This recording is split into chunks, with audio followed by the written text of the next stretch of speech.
Thank you, Corinne. First, does President Biden have confidence in Transportation Secretary Buttigieg? Yes. Why?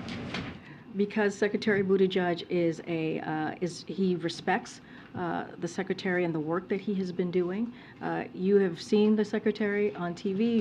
You have probably spoken to him yourself, and they are doing everything that they can to make sure that the experience that Americans have is a good one. That's why they've held the airlines accountable. You've seen the secretary do that over and over again, and we understand. We understand what Americans have been going through these past couple of months. That's why the secretary has been very clear on making sure that they are held accountable, has put in processes in place to make sure that occurs. And yes, the president has confidence in Secretary Buttigieg. And then on these documents, how could anyone be that irresponsible? Isn't that what this president says about mishandling classified documents? The president spoke to this personally. He spoke to this personally, and he believes that classified documents and information should be taken seriously. He takes them seriously, and he was surprised to learn by any records had been. I disagree.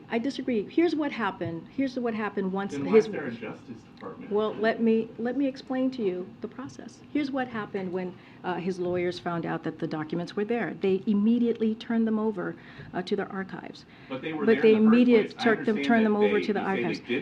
I'm not going to go into specifics, but what I am reiterating to you is what you heard from the president yourself, Peter, which is how he saw the process and how he respects and truly respects and takes this very seriously, and when he knew and how surprised he was by it, and the actions that the right actions that the lawyers took. Again, this is under investigation, is under review by the Department of Justice, and we're going to let that process continue. How can President Biden be trusted moving forward with America's secrets? Because his lawyers, his team did the right thing. But he had a closet with His classified lawyers information in did it the that right. they found. How did it get there? Again, Did the he lawyers did. do He the was right thing with surprised the that the documents? records were there. He spoke to this But they were personally. there. He was surprised that the records were there, and when his lawyers found out and his team found out that they were there, they turned it over to the archives, and now it's being reviewed by the Department of Justice. And just one more. Why didn't President Biden want to see what's really going on at the border?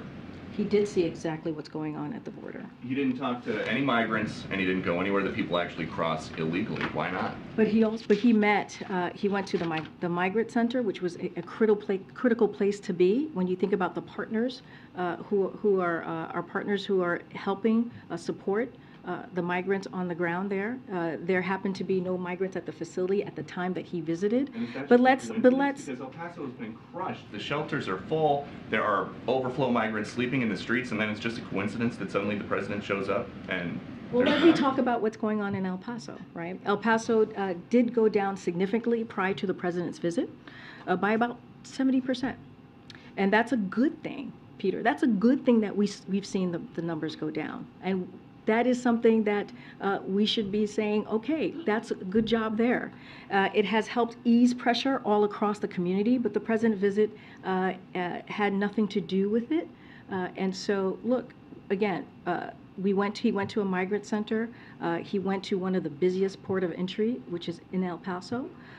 And so the president got to see. He went to the border. He got to see for himself, we've always been very clear that he was going to talk to the people on the ground who's working on the border. And that's what you saw. You saw him meet with the CBP. You saw him meet with partners on the ground, as I just stated, who deal with migrants and their families. And the president also is going to continue to call on Congress to take action. Look, the president has been doing the work. And if you think about the record funding, he has done more than any prior president to secure the border and build a safe, orderly, and humane immigration system. And that's what the president has been able to do. We've got 23,000 agents working to secure the border, and we'll soon be hiring 300 more. That's what the president has done here. And so, again, he went down there, he saw for himself, and I'll just leave it there.